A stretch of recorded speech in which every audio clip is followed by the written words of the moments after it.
Sur cette portion de route, je pourrais dépasser des cyclistes. Oui, réponse A. Non, réponse B.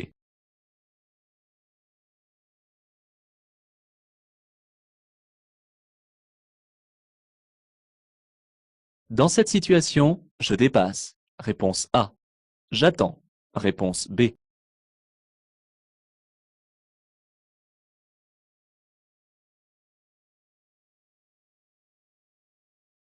Je dépasse. Oui, réponse A. Non, réponse B.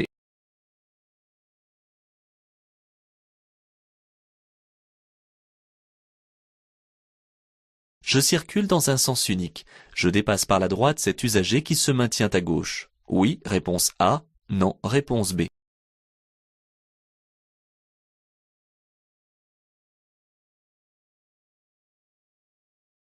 Ce panneau indique une interdiction de dépasser. Oui, réponse A. Non, réponse B.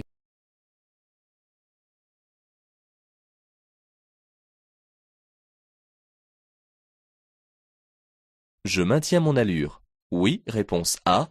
Non, réponse B. J'utilise l'avertisseur sonore. Oui, réponse C. Non, réponse D.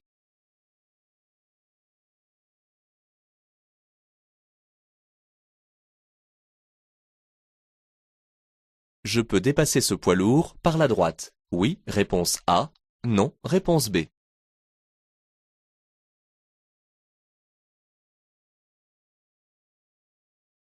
Dans cette situation, je laisse passer les piétons.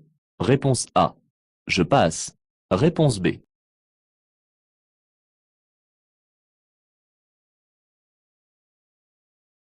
Pour des raisons de sécurité, à 150 mètres, j'appuierai sur la pédale de frein. Par intermittence, réponse A. En continu, réponse B.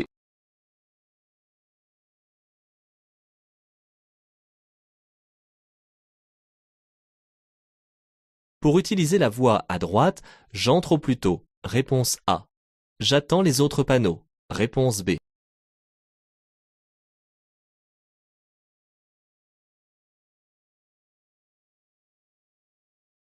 Je dois céder le passage au camion. Oui, réponse A. Non, réponse B. Je peux me placer dans la voie de gauche. Oui, réponse C. Non, réponse D.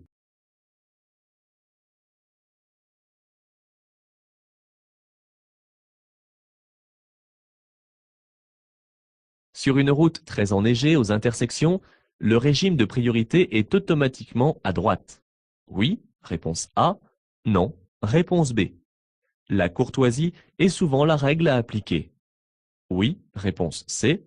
Non, réponse D.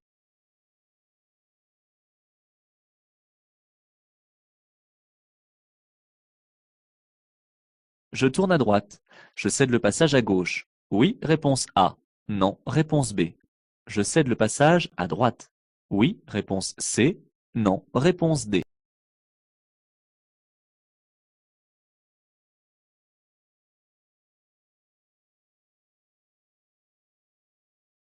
Une carriole tirée par des chevaux doit systématiquement céder le passage aux autres usagers. Oui, réponse A. Non, réponse B.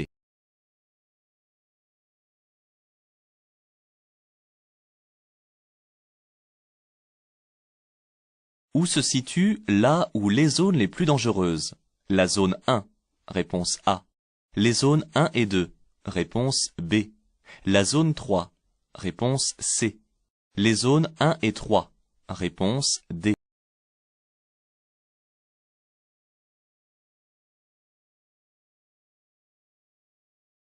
Le risque de chute de pierre commence maintenant? Oui, réponse A. Non, réponse B. S'étend sur 500 mètres? Oui, réponse C. Non, réponse D.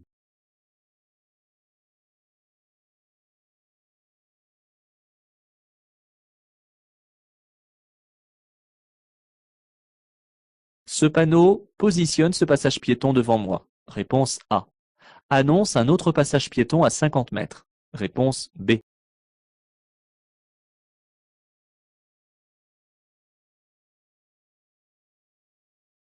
À 600 mètres, je reste sur ma voie. Réponse A. Je change de voie. Réponse B.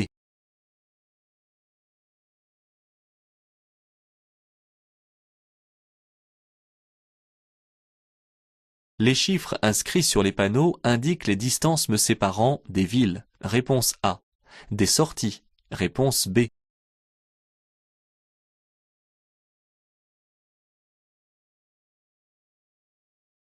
J'entre dans une zone 30. Oui, réponse A. Non, réponse B.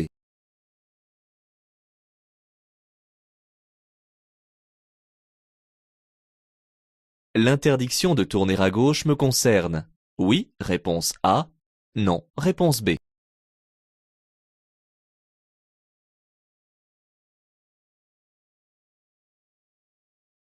Je vais entrer sous un pont. Réponse A. Dans un tunnel. Réponse B. Dans un jardin aménagé. Réponse C.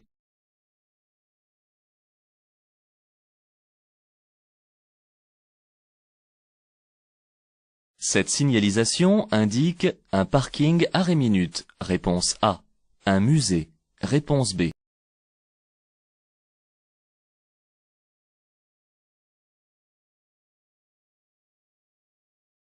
J'entre dans une zone où le stationnement est gratuit. Oui, réponse A. Non, réponse B.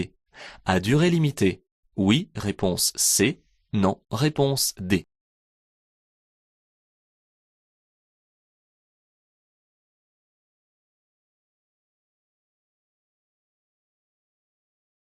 Sur un pont, je peux m'arrêter. Oui, réponse A. Non, réponse B.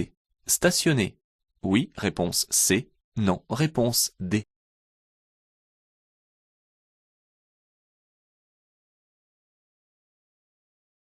Pour stationner le soir dans cette rue éclairée la nuit, j'allume les feux de position. Oui, réponse A. Non, réponse B. J'allume les feux de stationnement. Oui, réponse C. Non, réponse D.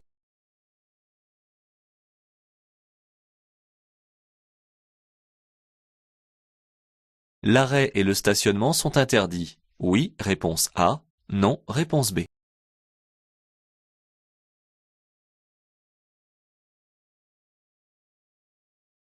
Le stationnement reste possible sur l'accotement. Oui, réponse A. Non, réponse B.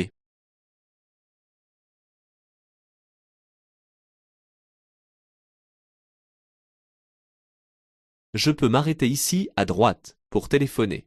Réponse A. Pour signaler un accident. Réponse B. Pour obtenir un dépannage. Réponse C.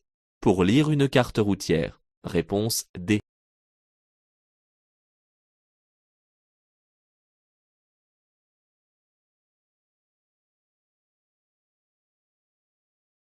Hors agglomération, je peux stationner directement à gauche si ce n'est pas possible à droite. Oui, réponse A. Non, réponse B.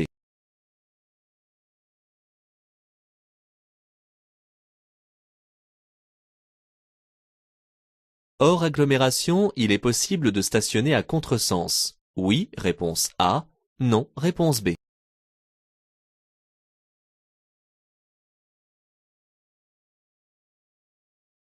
La pression des pneumatiques s'effectue de préférence à chaud. Réponse A. À froid. Réponse B.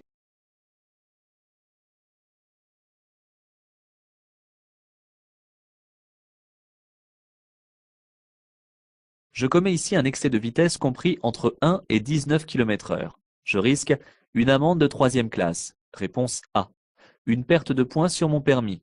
Réponse B. Une suspension du permis. Réponse C.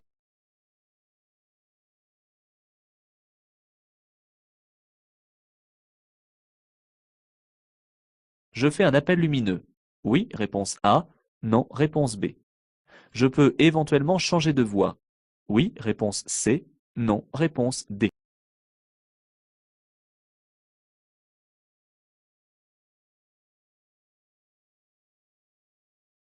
Je peux utiliser ces bornes en cas de panne.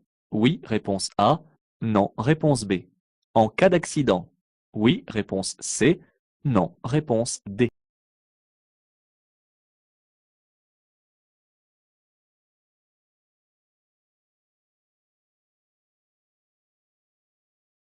Une forte giboulée vient de tomber. Je maintiens les feux de croisement. Oui, réponse A. Non, réponse B.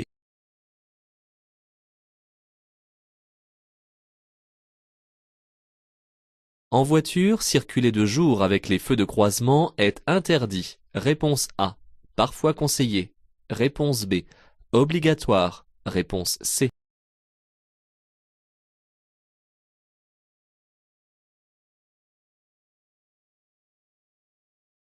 La consommation de drogue comporte un risque moins important que l'alcool. Réponse A. Augmente le temps de réaction. Réponse B. Perturbe la vision. Réponse C. Peut entraîner un dépistage positif même plusieurs jours après l'absorption. Réponse D.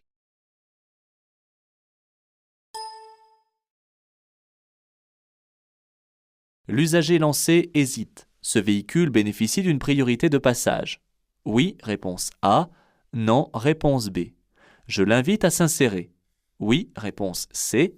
Non, réponse D.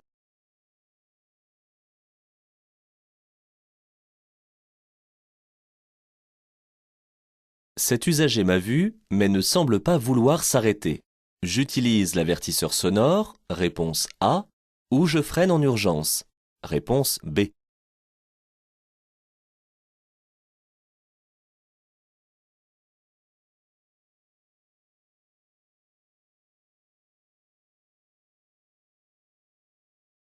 Le panneau de prescription interdit le dépassement de tous les véhicules à moteur autres que ceux à deux roues sans sidecar. Je pourrais dépasser un cycliste. Même si personne ne me dépasse et si j'ai une bonne visibilité vers l'avant, la signalisation au sol m'interdit de dépasser. En effet, lorsque j'aperçois la première flèche de rabattement, je ne peux plus commencer un dépassement, car celle-ci annonce une ligne continue à 150 mètres. Avant de dépasser, je dois toujours vérifier si aucun usager n'arrive dans mes rétroviseurs pour me dépasser. Avoir une bonne visibilité vers l'avant et savoir si je circule en sens unique ou en double sens. Ici, je circule en sens unique, car la ligne continue à gauche me le précise. Je dépasse. L'usager a-t-il manifesté son intention de tourner à gauche? Pas d'intersection en vue. Les dépassements s'effectuent par la gauche. Il est strictement interdit de dépasser par la droite, même si un usager persiste à rester sur la partie gauche de la chaussée. Seule la ligne continue interdit ici le dépassement.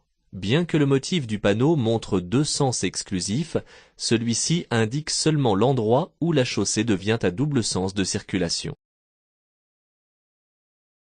Les piétons étant actuellement sur la chaussée, probablement à cause d'un trottoir encombré, ne permettant pas le passage de la poussette, il m'est impossible ici de conserver mon allure sans mettre en danger le dépassement de ces usagers fragiles.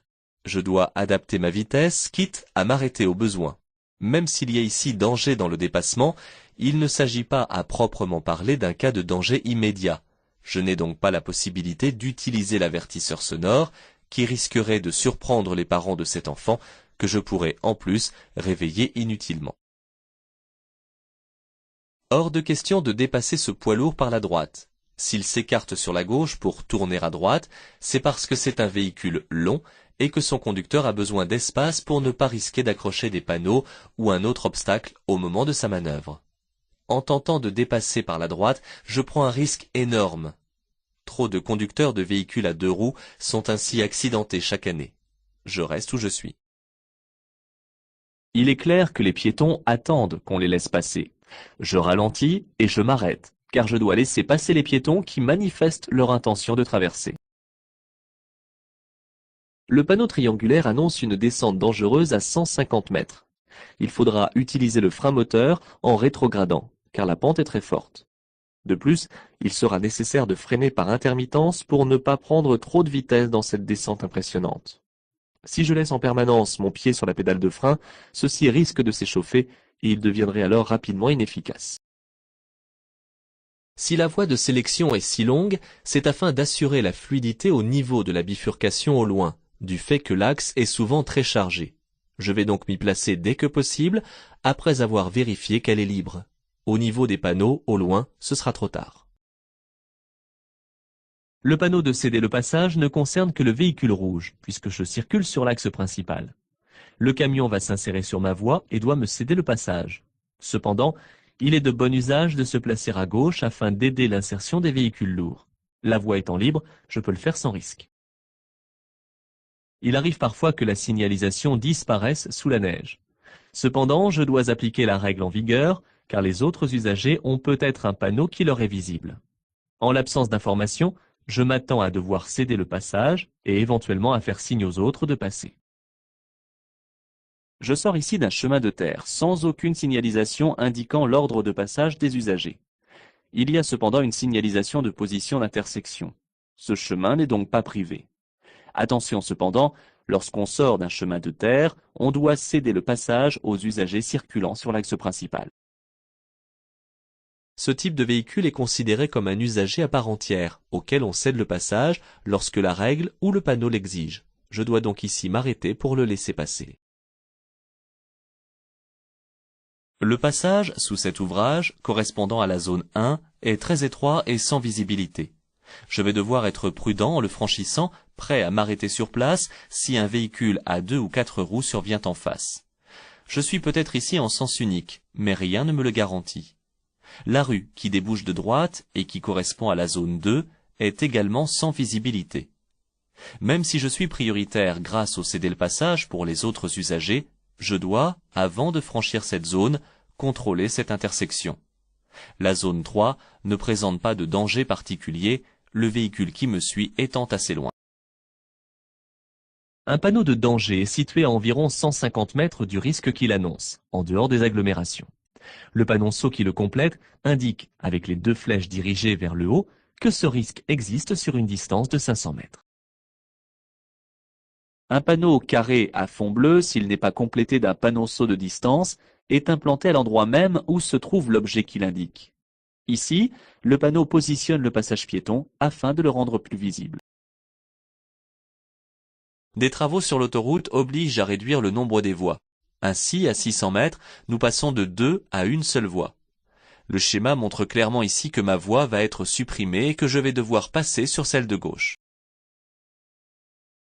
Ce panneau de direction confirme les directions desservies et prévient que je vais rencontrer 3 bifurcations d'autoroute, une par registre. Les distances sont celles qui me séparent des villes. Une zone 30 possède son propre panneau rectangulaire. Ici, le panneau de limitation de vitesse est rond sans être inclus dans le panneau de zone. Je suis obligé de réduire ma vitesse dès le panneau pour passer sans secousse sur le ralentisseur situé à 50 mètres. Le panneau d'interdiction est placé sur le même support que le panneau de stop. Il concerne donc les usagers qui arrivent de la droite. Le carrefour n'est pas en effet aménagé pour cette manœuvre. De plus, il existe une voie de stockage pour ma voie de circulation afin de me permettre de tourner à gauche en toute sécurité. Ce panneau annonce une entrée dans un tunnel. Ce seul panneau m'impose d'allumer les feux de croisement, même de jour. Dans un tunnel, il est également interdit de faire demi-tour, de s'arrêter et de stationner en dehors des emplacements d'arrêt d'urgence prévus à cet effet. Ce panneau idéogramme, ajouté récemment, représente un musée qui a reçu l'appellation Musée de France. Ce n'est pas l'indication d'un parking arrêt minute, indication qui n'existe pas par un panneau spécifique. La signalisation annonce que j'entre dans une zone où le stationnement est réglementé. Il est interdit de stationner sans payer une taxe. Le contrôle de la durée s'effectue avec le ticket délivré par un horodateur. Le temps de stationnement autorisé est limité. L'arrêt et le stationnement sur les ponts, dans les tunnels et les passages souterrains sont considérés comme gênants. Cela peut même s'avérer dangereux. Je risque une amende. La nuit, tout véhicule en stationnement sur la chaussée doit être signalé, soit par l'allumage des feux de stationnement, si le véhicule en est équipé, soit par l'allumage des feux de position. Cette règle n'est valable que si la chaussée n'est pas éclairée, ce qui est le cas hors agglomération. En agglomération, la chaussée est souvent éclairée toute la nuit. Il n'est donc pas utile d'allumer ces feux. Ce panneau de forme ronde indique que l'arrêt et le stationnement sont interdits. La position du panneau et du panonceau est trop perpendiculaire, mais la double flèche désigne bien le même trottoir, avant et après le panneau. L'accotement à droite est assez large pour qu'un véhicule puisse se ranger sans gêner, et la ligne de rive est discontinue. Je peux donc stationner à droite. Je ferai attention en ouvrant la portière. L'arrêt et le stationnement sont interdits sur l'accotement des voies rapides. L'espace aménagé sur la bande d'arrêt d'urgence est ici réservé pour l'appel d'urgence, c'est-à-dire pour signaler un accident ou pour obtenir un dépannage. Tout autre arrêt est interdit. En et hors agglomération, je stationne à droite. Hors agglomération, je vais stationner sur l'accotement. Si celui-ci n'est pas accessible à droite mais possible à gauche, je peux alors traverser la chaussée pour me garer, à la condition qu'il n'y ait pas de ligne continue. Ici, je vais choisir une place à gauche car il n'y a pas d'accotement à droite. En règle générale, on stationne à droite dans le sens de la marche. C'est une obligation en agglomération, sauf en sens unique où l'on peut éventuellement stationner à gauche. Hors agglomération, si le côté droit n'est pas accessible, on peut traverser la chaussée pour stationner à gauche. C'est ce qu'a fait cet usager. La pression des pneumatiques s'effectue de préférence à froid. Dans le cas où les pneumatiques sont déjà chauds, je gonfle selon la plus grande pression préconisée par le fabricant. Les excès de vitesse compris entre 1 et 20 km/h sont des contraventions de troisième classe pour les lieux où la vitesse est supérieure à 50 km/h. Dans ce cas, je perds 1 point sur le permis, mais il n'y a pas de suspension de celui-ci. Le conducteur du véhicule gris cherche ici à s'insérer alors qu'il est relativement lancé, et il est probable qu'il me gêne dans ma progression. Je peux alors l'avertir de ma présence, ce qui le fera adapter sa vitesse pour me céder le passage, car il doit me céder le passage. Je peux aussi l'aider à s'insérer s'il est hésitant en changeant de voie puisque celle de gauche semble libre. Les bornes d'appel d'urgence sont nombreuses et rapprochées. Elles sont espacées de 2 km. Je peux les utiliser en cas de panne ou d'accident. Pour ce faire, je les rejoins en marchant si possible sur l'accotement, au-delà du rail de sécurité. Même après la pluie, la visibilité est réduite, du fait que les pneus soulèvent de l'eau. Tant qu'ils en soulèvent, je maintiens les feux de croisement allumés afin d'être vu. Il n'y a que les deux roues à moteur qui ont l'obligation d'allumer les feux de croisement, mais il n'est pas interdit de les allumer en plein jour, ainsi que cela se pratique chez nos voisins des pays nordiques. Il est même parfois très utile de le faire en des lieux très contrastés d'ombre et de soleil, sur de longues lignes droites. La consommation de drogue entraîne un risque équivalent à celui de la conduite après avoir consommé de l'alcool. Pour les drogues, le dépistage peut être positif, même plusieurs jours après la dernière prise. La vision est perturbée et le temps de réaction est augmenté de façon significative. Avant de conduire, il ne faut avoir consommé ni drogue, ni alcool. Il faut parfois s'attendre à devoir aider certains usagers, comme un élève conducteur ou un conducteur novice. Par manque d'expérience, ils peuvent parfois hésiter. Ceux-ci ne bénéficient d'aucune priorité, mais plutôt de la bienveillance de notre part. Je ralentis et fais signe de passer. Dans cette situation, freiner en urgence risque de créer un conflit supplémentaire avec le véhicule suiveur. Il s'agit ici d'un cas de danger immédiat, me permettant brièvement d'utiliser l'avertisseur sonore. Si malgré tout, l'usager ne s'arrête pas, j'envisagerai de freiner, mais le moins brutalement possible pour ne pas surprendre l'usager situé relativement près derrière moi.